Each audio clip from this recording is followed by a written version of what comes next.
A maioria das pessoas trata cada dia como se fosse descartável. Acordam sem intenção, vivem no piloto automático e colapsam na cama 12 horas depois, sem ter criado nada de significativo. E depois se perguntam por que a vida parece tão vazia, tão repetitiva, tão comum. Mas eu descobri algo estudando os estoicos que mudou completamente como vejo cada amanhecer. Eles não tratavam o dia como uma obrigação a ser cumprida. Eles tratavam como uma tela em branco, uma oportunidade única que nunca mais voltaria. Marco Aurélio, o homem mais poderoso de Roma, acordava todos os dias sabendo que aquele dia específico, aquelas 24 horas, eram um presente irrecuperável. E ele tinha 5 rituais simples que transformavam dias ordinários em algo extraordinário. Não estou falando de produtividade tóxica. Não estou falando de trabalhar mais horas. Estou falando de viver cada dia como se fosse uma obra de arte que você está criando conscientemente. Passei anos estudando filosofia estoica e testando essas práticas com centenas de pessoas, de CEOs a artistas, de atletas a professores. E o padrão é sempre o mesmo. As pessoas que vivem dias memoráveis não são mais talentosas, não têm mais tempo, não têm vidas mais fáceis. Elas apenas têm rituais melhores. Hoje vou te mostrar exatamente quais são esses 5 rituais. E se você aplicar isso começando amanhã, em 2 semanas você vai olhar para trás e não vai reconhecer quem você era. Fica até o final, porque o 5º ritual é o mais contraintuitivo e o mais transformador. Vamos começar. O primeiro ritual é brutal na sua simplicidade. Tratá-lo como o último. Os estoicos acordavam todos os dias com uma prática chamada memento mori. Lembre-se que você vai morrer. E antes que você pense que isso é mórbido, entende a lógica. Quando você acorda sabendo que aquele dia pode ser o último, você para de desperdiçar, para de procrastinar, para de viver no modo sobrevivência esperando que a vida real comece depois. Porque não existe depois, só existe agora. Sêneca dizia que gastamos a vida inteira nos preparando para viver, e então morremos sem ter vivido. A questão real não é quantos anos você vai viver, é quantos dias você realmente viveu. Porque a maioria das pessoas não vive 7 dias por semana. Elas vivem um dia 7 vezes. Mesma rotina, mesmos pensamentos, mesmas reclamações. Nada muda porque nada é intencional. Conheci um arquiteto que passou 20 anos construindo prédios que outras pessoas projetaram. Ele acordava, ia para o escritório, executava, voltava. Durante 20 anos. Até que ele teve um infarto aos 43. Sobreviveu. E quando saiu do hospital, ele fez algo diferente. Todo dia, ao acordar, ele colocava a mão no peito, sentia o coração batendo e se perguntava uma coisa: se esse coração parasse hoje, o que eu construí ontem valeria como última obra. 6 meses depois, ele abriu o próprio escritório, começou a projetar, em vez de apenas executar, e me disse algo que nunca esqueci. Ele disse: eu não mudei porque quase morri. Mudei porque percebi que estava morrendo um dia de cada vez há 20 anos. Então aqui está o primeiro ritual. Quando você acordar amanhã, antes de se levantar, coloque a mão no peito. Sinta seu coração batendo. E pergunte-se: se esse for meu último dia, como eu quero que ele seja lembrado? Não precisa ser grandioso. Pode ser simples. Mas precisa ser intencional. Porque quando você trata o dia como o último, você para de guardar a boa louça para visitas. Você para de economizar abraços. Você para de adiar alegria. E isso transforma tudo. O segundo ritual é sobre conquistar território interno antes de defender território externo. Os estoicos chamavam isso de o círculo de controle. E a prática era simples. Você acorda e a primeira batalha não é lá fora, é aqui dentro. Contra a preguiça, contra a distração, contra a voz que diz fica mais 5 minutos na cama. Marco Aurélio escreveu algo devastador. Ele disse, ao amanhecer, quando você tiver dificuldade em sair da cama, diga a si mesmo: eu estou acordando para fazer o trabalho de um ser humano. Posso ficar irritado com isso quando nasci para algo maior? A questão real é: você está vencendo ou perdendo a primeira batalha do dia? Porque se você perde a primeira, as chances de perder as próximas aumentam exponencialmente. Jocko Willink, ex-comandante SEAL que liderou missões no Iraque, tem uma filosofia. Discipline equals freedom. Disciplina é liberdade. E ele diz que a liberdade do dia inteiro é decidida na primeira decisão. Você levanta quando o alarme toca ou negocia mais 5 minutos? Parece pequeno? Não é. Porque aquela negociação define o tom. Se você negocia com você mesmo na primeira decisão, vai negociar em todas as outras. Conheci uma empreendedora que construiu uma empresa de 8 dígitos. E quando perguntei qual era o segredo, ela disse algo surpreendente. Ela disse: eu venci mais batalhas mentais às 5:30 da manhã do que em qualquer sala de reunião. Porque quando o alarme toca e meu corpo quer ficar, minha mente escolhe levantar. Eu crio momentum. E esse momentum me carrega o dia inteiro. Então aqui está o segundo ritual.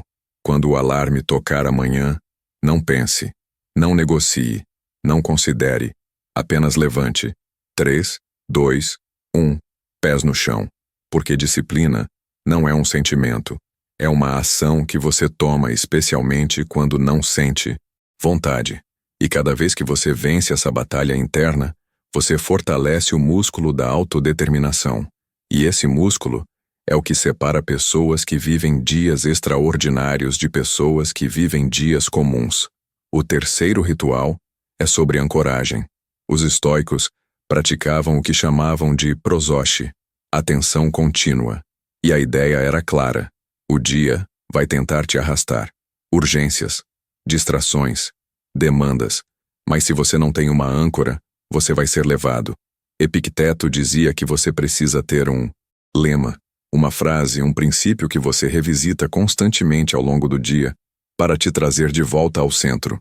A questão real é: você está vivendo com intenção ou está sendo vivido pelas circunstâncias? Porque a diferença é ter ou não ter uma âncora clara. Phil Jackson, o técnico com mais títulos da NBA, usava uma prática com seus jogadores. Antes de cada jogo, cada atleta tinha que definir uma palavra. Uma única palavra que representava como ele queria mostrar-se naquele dia. Focado, agressivo, presente. E toda vez que o jogo ficava caótico, eles voltavam para aquela palavra. Conheci um cirurgião cardiovascular que opera 12 horas seguidas. E ele me contou que toda manhã, enquanto toma café, ele escreve uma frase em um post-it e cola no espelho do banheiro do centro cirúrgico. Às vezes é simples, mãos firmes, coração calmo. Às vezes é mais profunda. Cada vida nas minhas mãos é uma vida inteira de alguém. E entre cada cirurgia, ele vai ao banheiro, lê a frase, respira fundo, volta.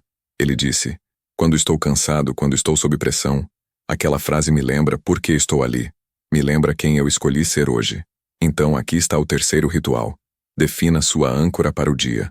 Uma palavra, uma frase, um princípio. Escreva e revisite essa âncora pelo menos 3 vezes durante o dia.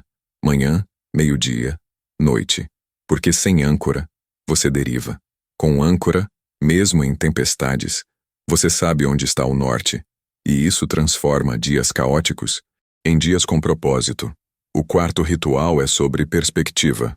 Os estoicos praticavam visão de cima, o que eles chamavam de a visão de Zeus. Imagine que você está flutuando acima da sua vida, olhando para baixo, vendo o dia inteiro se desenrolar. Dessa altitude, o que realmente importa? As pequenas irritações que te tiram do sério? A discussão no trânsito? O e-mail mal educado? Ou as poucas coisas que realmente têm peso? Marco Aurélio escrevia: olhe as coisas de cima e veja os milhares de rebanhos, os inúmeros rituais, as viagens em todos os climas e condições, e perceba como sua preocupação é pequena. A questão real não é se você tem problemas, é se você está dimensionando esses problemas corretamente. Porque a ansiedade não vem do tamanho do problema, vem da falta de perspectiva. Conheci um jornalista que cobria zonas de guerra. Ele viu coisas terríveis: fome, violência, morte. E quando voltou para sua vida normal, ele começou a ter uma crise. As pessoas reclamando de Wi-Fi lento, de fila no café, de spoilers de série. E ele sentia raiva porque sabia que existiam crianças no mundo sem comida, sem casa, sem segurança. Até que um terapeuta o ajudou a processar. Não era sobre invalidar problemas dos outros. Era sobre ele ter ganhado perspectiva e precisar usar isso como ferramenta. Ele começou um ritual. Todo dia de manhã, ele olhava uma foto que tirou em campo. Uma criança síria sorrindo em meio a escombros. E ele se perguntava, se aquela criança pode sorrir ali, eu posso escolher paz aqui? E isso não minimizava seus desafios, mas os colocava em escala. Então aqui está o quarto ritual. Todo dia, de manhã, pense em alguém que está em situação objetivamente pior que a sua. Não para se sentir culpado. Não para invalidar seus problemas. Mas para lembrar que se outras pessoas encontram força em circunstâncias devastadoras, você pode encontrar força nas suas. Perspectiva não resolve problemas, mas transforma como você enfrenta problemas. E isso muda tudo. O quinto e último ritual é o mais contraintuitivo. Você precisa planejar o fracasso. Os estoicos praticavam premeditatio malorum, a premeditação dos males. E isso não é pessimismo, é preparação. Sêneca dizia que é na prosperidade que deveríamos nos fortalecer contra a adversidade. Enquanto a fortuna está do nosso lado, deveríamos imaginá-la contra nós. A questão real é, você está mentalmente preparado para o pior ou está emocionalmente refém do melhor cenário? Por quê? A vida não segue roteiro. Coisas ruins acontecem, planos falham, pessoas decepcionam. E se você só está preparado para tudo dar certo, você vai quebrar quando algo der errado. E algo sempre dá errado. Bill Belichick, considerado um dos melhores técnicos de futebol americano da história, tinha uma prática com o New England Patriots. Antes de cada jogo, ele fazia a equipe ensaiar cenários de desastre. E se o quarterback se machucar no primeiro quarto? E se estivermos perdendo por 14 pontos no último minuto? E se o melhor jogador for expulso? Eles ensaiavam mentalmente. E por isso, quando esses cenários aconteciam em campo, eles não entravam em pânico. Eles executavam o plano B. Conheci uma fundadora de startup que quase faliu 3 vezes. E me contou que toda segunda de manhã ela faz um exercício. Ela escreve o pior cenário possível para aquela semana. Perde o maior cliente. Fica sem caixa. Sócio sai. E então escreve: se isso acontecer, eu vou fazer isso. Não é pessimismo, é ensaio mental. E ela disse: das 3 vezes que quase falimos, eu não entrei em pânico porque já tinha processado emocionalmente antes. Eu já sabia o que fazer. Então aqui está o quinto ritual.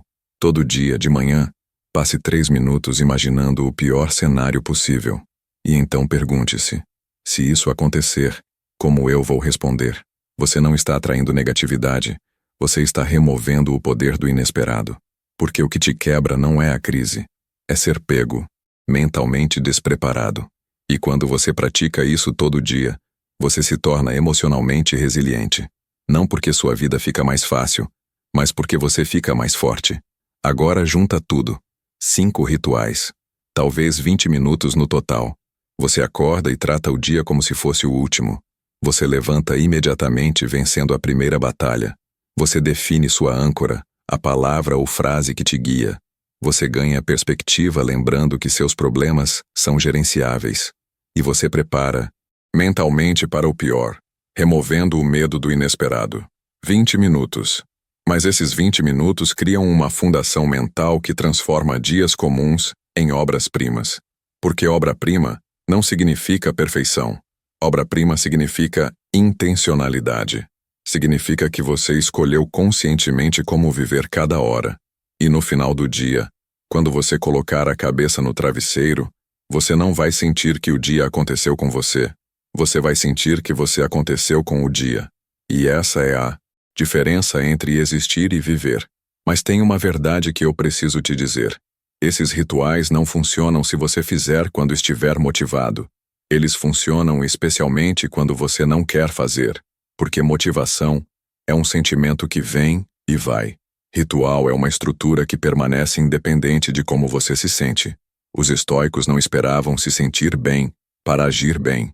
Eles agiam bem até se sentirem bem. E essa inversão é tudo. Então aqui está o desafio. Amanhã de manhã? Não. Daqui a segunda? Não quando você se sentir pronto. Amanhã? Aplica esses 5 rituais. Trata o dia como o último. Levanta sem negociar. Define sua âncora. Ganha perspectiva, prepara para o pior. E à noite, antes de dormir, vem aqui nos comentários e me conta como foi. Me conta se você sentiu diferença. Me conta qual ritual foi mais difícil. Me conta se você viveu um dia comum ou se criou algo diferente. Porque eu leio todos os comentários e quero construir uma comunidade de pessoas que não aceitam viver no piloto automático.